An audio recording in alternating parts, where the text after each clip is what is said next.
I'm not ashamed to say that today's guest is the co-founder of one of my very favourite companies.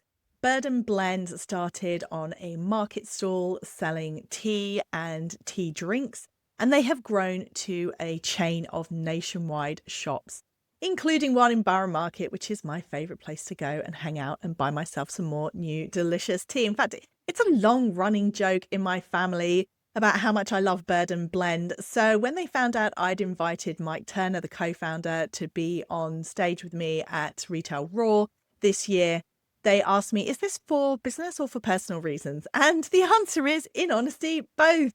I'm a huge fan, so I got to be a big fangirl all the way through this interview, but I also think that they've built a phenomenal business and really nailed their marketing, their customer loyalty, as well as their delicious tea. So we've got a replay from Retail Raw with Mike Turner, co-founder of Bird and Blend. Enjoy. Welcome to the Resilient Retail Game Plan, a podcast for anyone wanting to start, grow or scale a profitable creative product business with me, Catherine Erdly.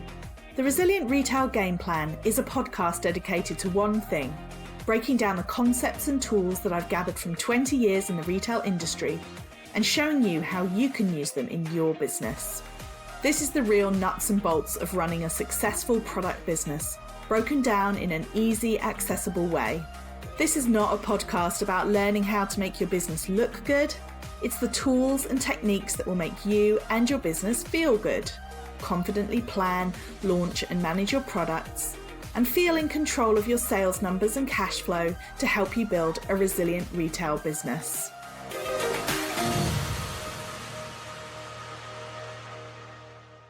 Mike, thank you so much for joining me on Retail Raw. It's an absolute pleasure to have you with us. Do you want to start us off by telling us about yourself and your business? Yeah, of course. Well, it's a pleasure to be here, Catherine. So I'm Mike, as you said. I am one of two founders of Bird and Blend Tea. So we are a tea mixology company based down here in Brighton, where I'm sat in our warehouse, which is in Worthing, just down the coast. And we create amazing blends of tea, and then we retail them directly to our customers, both through stores. So we've got 25 stores dotted around the country, as well as online. But I guess our point of difference is that we're really about experience. So whether that's for our customers, giving them fantastic experiences, but the teas, some of which you see behind me, are just a kind of vessel for us to give a great customer experience to, or for our teams, us trying to give them a fantastic kind of experience as a place to work, which was kind of in our founding principles. Amazing. And I should say, out myself as a super fan of Bird and Blend tea. So if you've not tried Bird and Blend tea and you're watching this, then I highly, highly recommend it. I go to your Borough store quite often. I can say it's a great example of a really nice experience to go into that store. And I think tea obviously lends itself to that really well. It does, yeah. It's a perfect product for doing it, really. Yeah, absolutely. And I think it's, not to go off on too much of a tangent, but it's one of my bugbears is that people always talk about experiential retail. It's one of the things that when you look into retail trends, people often talk about that, particularly people putting all kinds of gimmicks into stores because they were like, oh, this is experiential. And I saw all kinds of weird and wonderful things. But actually going into a store and somebody offering you a really nice sample of tea is actually, that to me is great experiential retail, because it's genuinely is leading you towards a purchase decision, but it's also just very pleasant. And I think it fits so much more into the ethos of what, experiential retail is really supposed to all be about. Yeah. I mean, my background pre-Bird and Blend was I was in hospitality. So I worked in restaurants and bars and that sort of thing.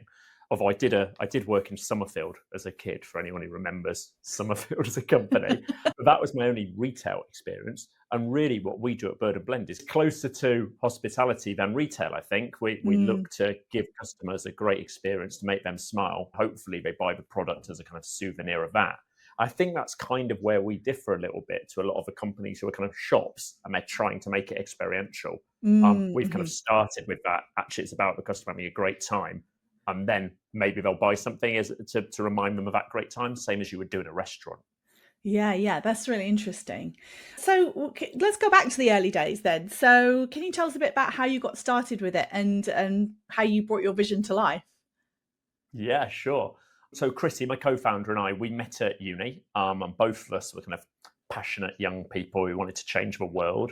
And I think we met at a time where we were going through a kind of journey of realizing what that could look like. I'd always assumed I'd end up in kind of NGOs or charity or something like that.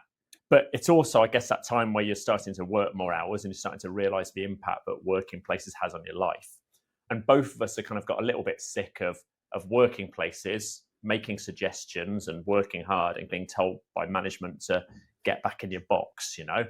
And it made us realize that actually there's all of this untapped potential, that businesses can have a huge impact on the team members' lives, and as well as a huge impact on the world, which is kind of what we'd wanted to do. So we both kind of moved to this thinking of actually starting a business could be our way of changing the world. Mhm. The next question was kind of what we should do. And we spent a good couple of years kind of having decided we wanted to do something, but not sure what. And we'd have different ideas and buy the domain and start trying to figure out how it would work. And none of it really felt like it would bite. In the meantime, Chrissy kind of fell into the tea industry and pretty quickly said, I think that this could be something. I think that this is an industry that's a bit stale. Mhm. And if you compare it to coffee, which I guess this would have been around 2011, 2010, 2011, 2012. Mhm. So kind of Starbucks were very much on the scene, but maybe we hadn't had that next wave of it. So Mm. she was kind of saying, well, look, you know, Starbucks have done this with coffee. There's something in doing the same thing with tea. I said, no, I don't think that'll happen. When you kind of looked into it, there are loads of much cleverer and better funded people than us who had given it a try and not worked. So I said, I don't think that's the one, and convinced her to move to Canada and go ski. And I kind of said, let's go ski for a few years whilst we figure it out. So we went out, lived in a town called Fernie. Chrissy went back into the tea industry out there.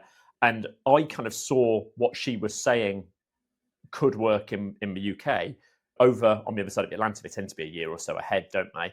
Mhm. And I can remember one day going to a McDonald's and getting a cup of tea at the drive-through and them listing out like 7 different types. And me thinking, Christ, like in the UK, if you ask for a cup of tea at McDonald's, you're not getting offered all these different things. And then Yeah. having a tea latte in a place that she worked at and it being beautifully served and just being delicious. And me thinking, yeah, this could work. We decided, let's give it a whirl. The Olympics were on.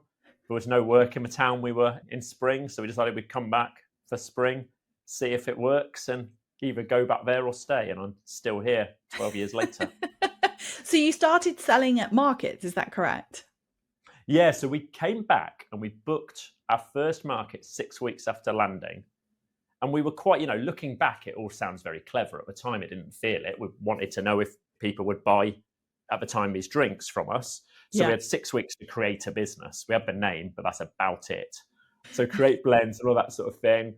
We went to market, and people were interested. And then through that spring, we had a whole load of different ones and we kind of adapted and changed until come the end of the spring, we were pretty sure we had something which could work. It was then a case of, actually, let's try and make it work. And over that period, yeah, I carried on doing markets. Chrissy would work on all the kind of clever side, like digital and that sort of thing. And it kind of all went from there. So it started in life as physical in terms of the markets and meeting people. And so it started life as the drinks, like you say, it was serving tea drinks and then people wanted to buy the tea to then make at home. Is that how it began? That's exactly it. So the drinks were the initial idea. And then we created, I think we had about 8 blends or so, which we created as ingredients for the drinks, really. But very, very quickly, we realized that people were more interested in the blends. Right. Um, but the blends you could post out, so Yeah. worked online. That if doing a market, it's a lot easier to sell blends that you've packed at home than go and set up and deal with all the food hygiene issues of making drinks, and they're a higher unit price. So in every way, the blends are a better move. So over time, those blends grew out to the point where I stopped doing the drinks in the markets. I would just do the blends. And now where we do the drinks, we do have the drinks in the stores for those who have been in. Our stores all do takeaway drinks, a couple have some seating, but we don't do food or anything like that.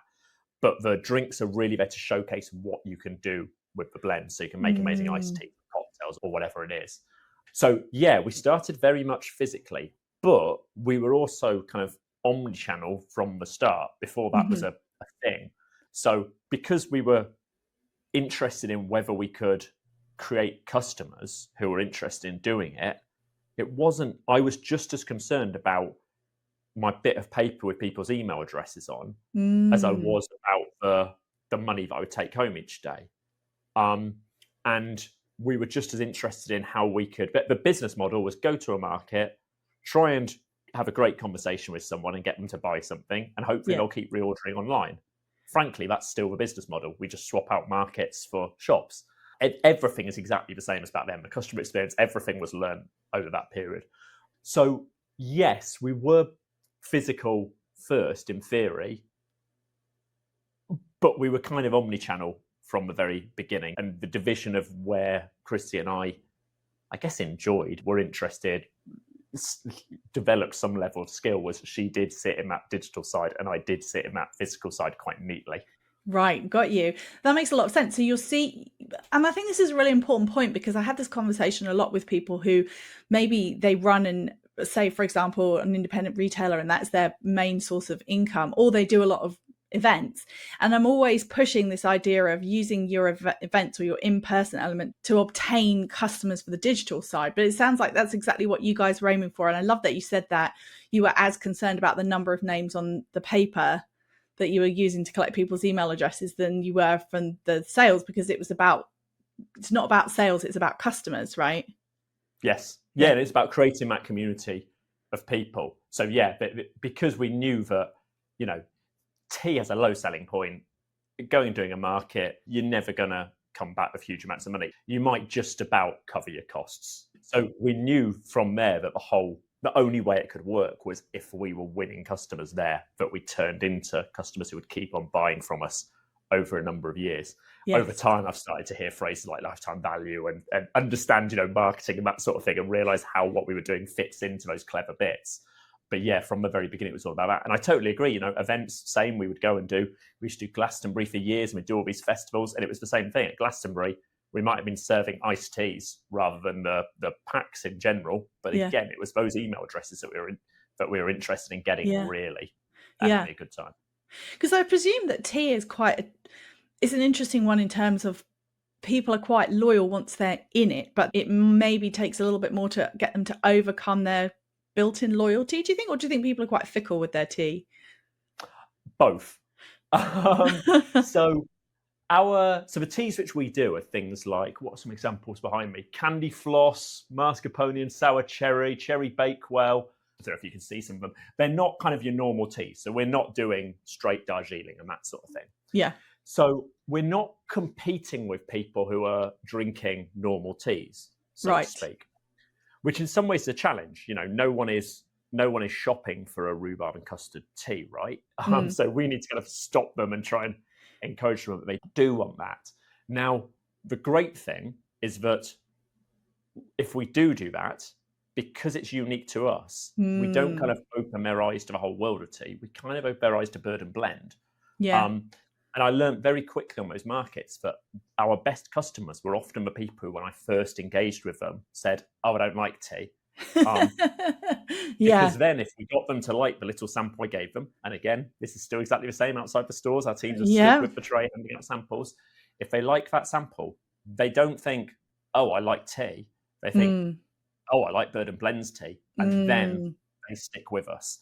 Now, there are also a segment of customers who love the world of tea. And they love trying a first flush Darjeeling, but they also love trying, different things which can be done with flavouring and blends and that sort of thing. They're very fickle. We have such a range that we love them as well. I was thinking, I think I fit into that second category, but well, maybe I'm fickle. I don't know. Who can say? But it's interesting that about the blends. Can I just touch on that briefly? Because did either of you have a background? Well, you said that Chrissy did have a tea background. So was she able to create the blends? Because that's got to be a skill in itself to actually create. How did you even come up with the first 6? Or how did you even figure out, right, yeah, we can blend this in a way that's consistent and we can send something out that people are going to get the same results at home? Or was that a steep learning curve in itself?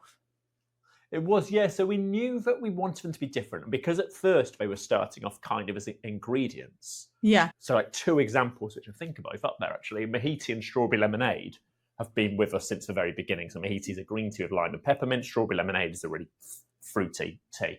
Both of those were kind of envisaged as an iced tea. So an alcohol-free mojito, a really refreshing drink, and a sort of nice sweet alternative to whatever sweet brand you want to stick in there. Yeah.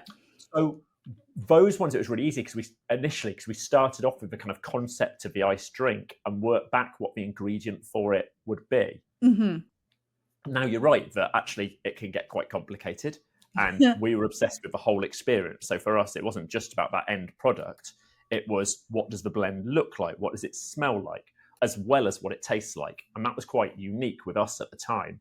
And as we went round trying to find people who could help us with the blending, we kind of had every door closed in our face, because it went against these kind of rules of tea and rules of blending, where, the rule number one is every cup in a batch has to taste exactly the same. Right, I see. Well, if we take mojito, which is a really good example, actually, because I had quite a big argument with one of our suppliers in the very early days, because we put big chunks of lime in it. Yeah. And obviously every cup doesn't have a chunk of lime in it. So some cups will taste different, but we think it looks cool. When you open it, it makes it. So it really does break the kind of rules of blending. But for us, that kind of, it's got big chunks in it and stuff, it's eye-catching, it's part of the experience, was so key. Mm-hmm. I see. And obviously you've got a huge range now. I mean, that what you have there is I know, just a fraction of what you've got. Does it get easier or harder to come up with new ideas as you go along? Oh, that's a good question. Both. I feel like I'm saying both and not answering any of your questions. I'm dodging all of them. The reason it gets easier is over time a team grows. Yeah. So initially it was me and Chrissy doing all of it, and sometimes it'd be really random stuff. Clearly we're into food. You go into food markets, you're meeting interested people and trying interesting things, and sometimes you'd think, that could work as a tea. Yeah. And you'd come back and you'd figure it out. And I didn't quite answer your previous question. Yeah, sometimes it's really hard to do that, but over time you figure out how to do it. Yeah. Because ingredients, which when you stick them in water, don't release the flavour they have when you just taste them. So you have to figure out all different things to make them smell and look, and there's quite a lot to it. We would also do, collection. So I referenced rhubarb and custard before. We actually launched that as part of a sweets collection. So we had rhubarb and custard, lemon sherbet, oh God, what else? Cherry lips. For a little group of them within that one. So you'd have these kind of different ideas. Now you're right. Over time, we've probably created 300, 400 different blends by now. Mm-hmm. So it gets quite hard to come up with different ideas. But what we have now is we have a whole team. So we have about 230 people in the business at the moment. Mm-hmm.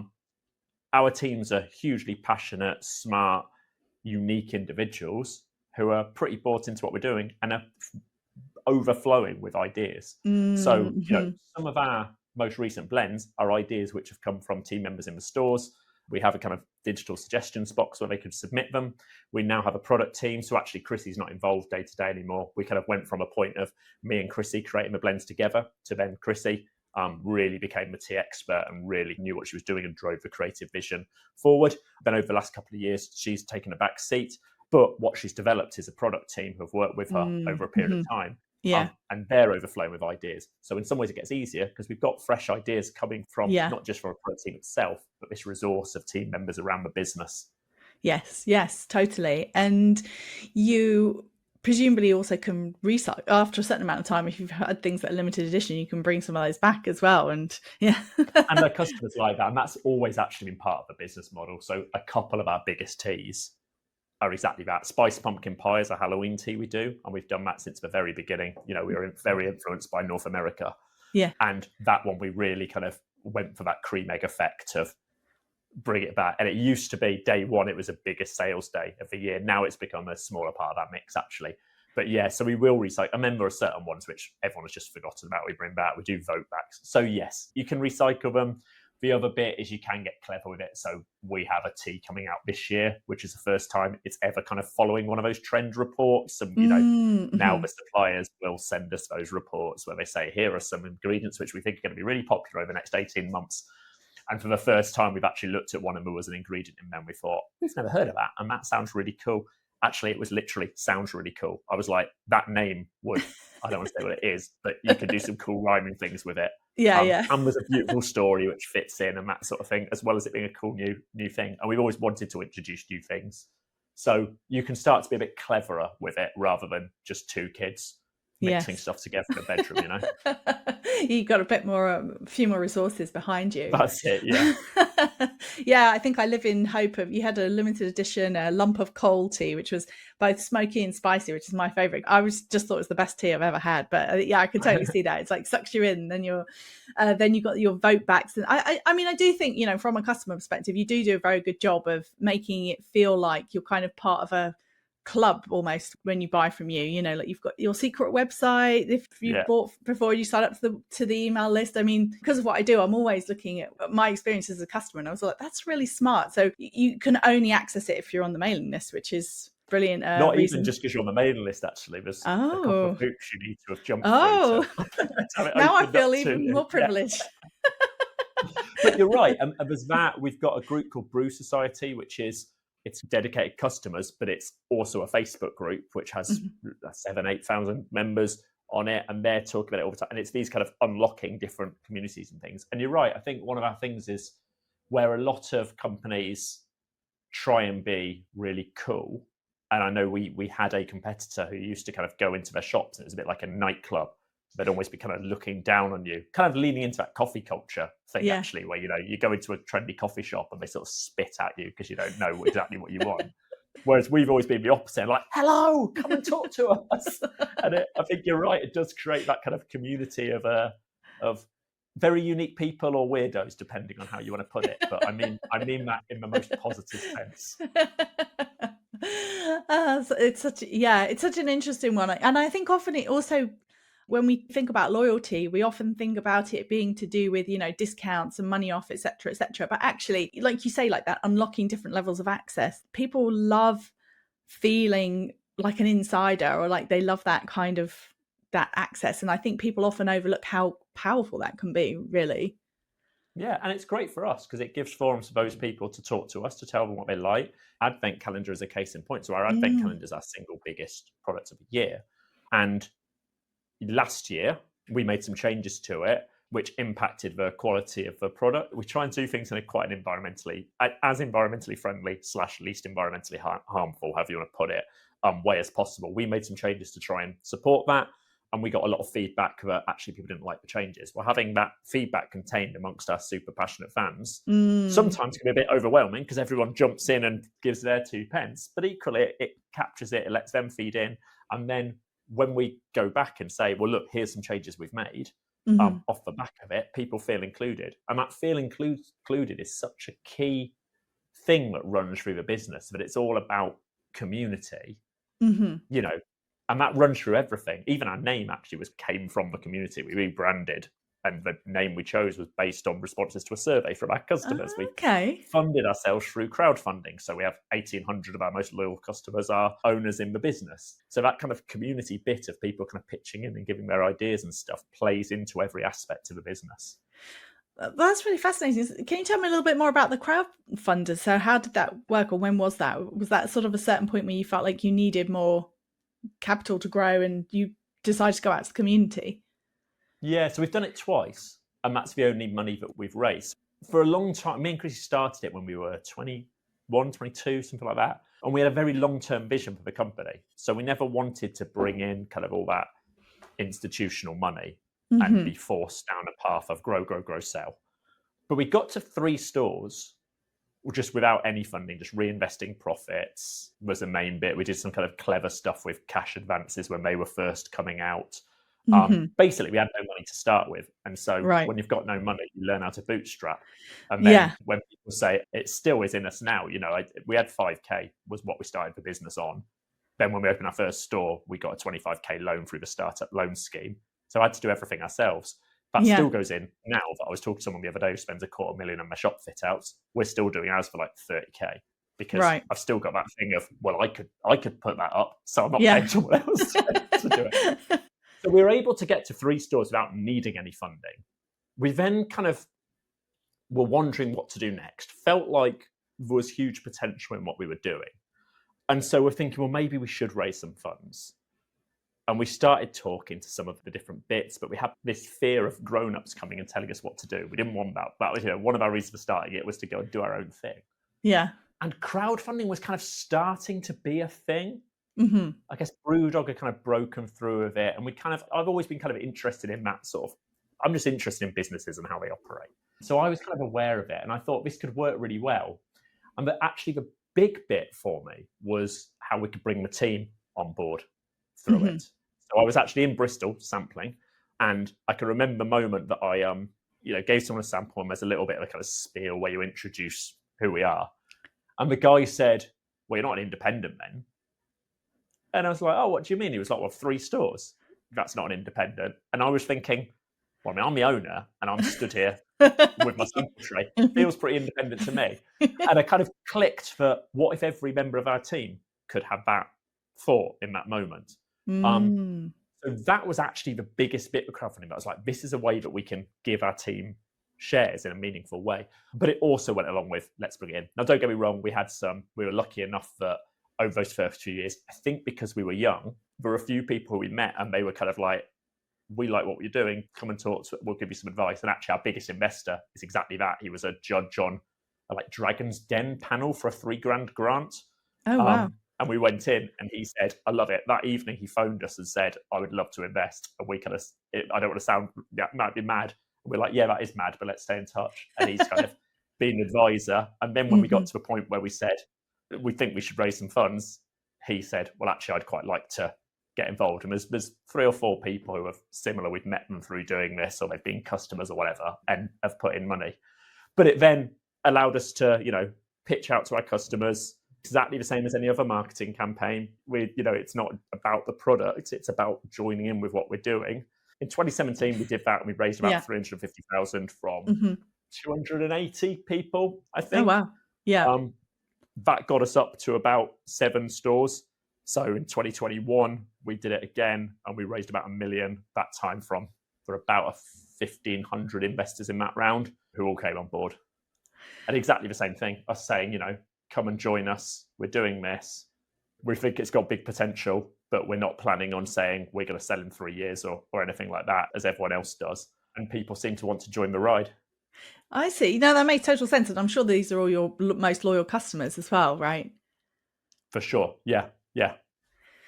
So I just want to touch on stores, because that's obviously been a big part of it. And you've been on a store opening. So if I just get the timeline right, so 2021, you were at 7 stores. Is that right? Yeah, about that. And now you're 20. You're 25. I see. Yes. I'm even out of date because I thought it was 23. But you must have opened 2 in the last couple of months. In the final quarter before Christmas, we had a push to open a few. Yeah, we'll now have a little bit of a calmer period, although there's a couple which are in the works. But right, yeah, we did 7 last year. Oh wow, that's a lot in a year.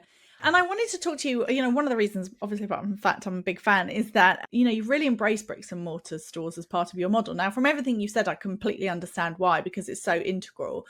But I'd love to just hear from you, why do you think physical stores still have such an important role to play in today's retail world? Yeah, well, for me, it goes back to that kind of human experience that people want to have a connection and they want to do something or see something. And that can be right from, I love walking my dog up in the South Downs above where you can see the view of the sea and the countryside and all that sort of thing.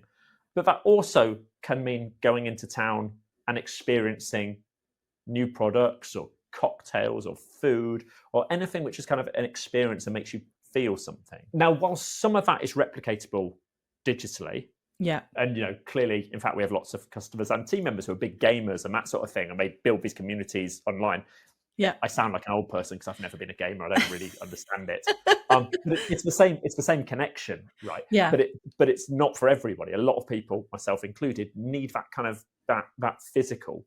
Now, I think this is where people kind of who talk about the death of a high street are kind of missing what's actually happening.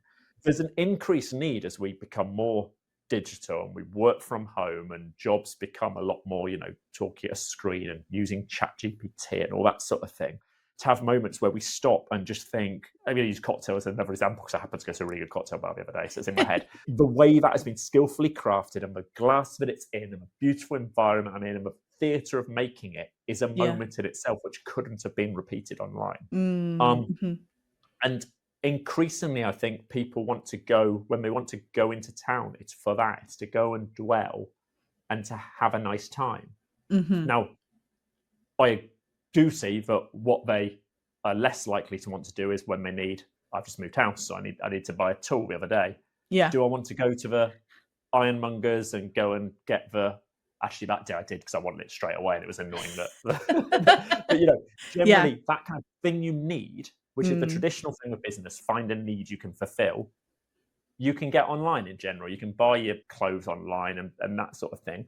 But I think it's where it's a pleasure Mm-hmm. that will continue to have a place. And Yeah. actually, clothes is a really bad example there because for a lot of people, it's because I hate clothes shopping. I was thinking that to myself. That just said something about how you feel about clothes shopping, because there's a Yes, lot of yeah. people who put Actually, that my under the. biggest hate stresses me out in seconds. Sadly, a company called Stitch Fits, who used to just send me boxes Oh with yeah. clothes, has gone bust. So I now have to think about it again. But for a lot of people, they love that, right? And so Yeah. going in and the whole experience, having sofas and and that's all part of, and that's what you're really paying for. Yeah. And I think that's the bit which people are missing. That you can't just have a shop which is a rail of clothes Mhm. or shelves of tea or whatever it is, which people can just get online, because if it's about convenience, it's now Amazon will deliver same day. Yeah. You're not going to win on convenience. If it's that human thing, that is not replicatable in the same way online. Mhm. And so I think really leaning into that, and you see that through what we do, but the stores are really just created as spaces for people to talk and to have a Mhm. nice time. And our thing has always been, it doesn't even matter if they buy something, if they come in and have a nice time, that's what it's about. They're put into places. We're not in any shopping centres at the moment. And that's because we put ourselves in places where people are going to dwell and they're going to cafes and they're going to look at art galleries, and we hope that they drift into our place as part of that experience. Yes, that makes total sense.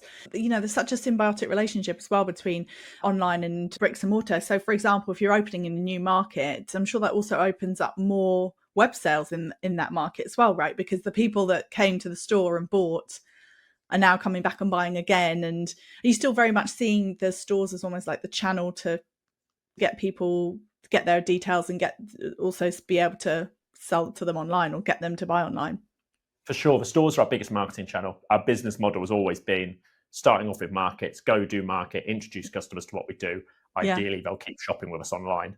The Yeah. stores are exactly the same thing of, hopefully people come into the stores, like what we do, and will shop with us Hmm. online. Traditionally, my attitude was that as long as the store broke even, Hmm. it was worth doing because it was driving customers to us.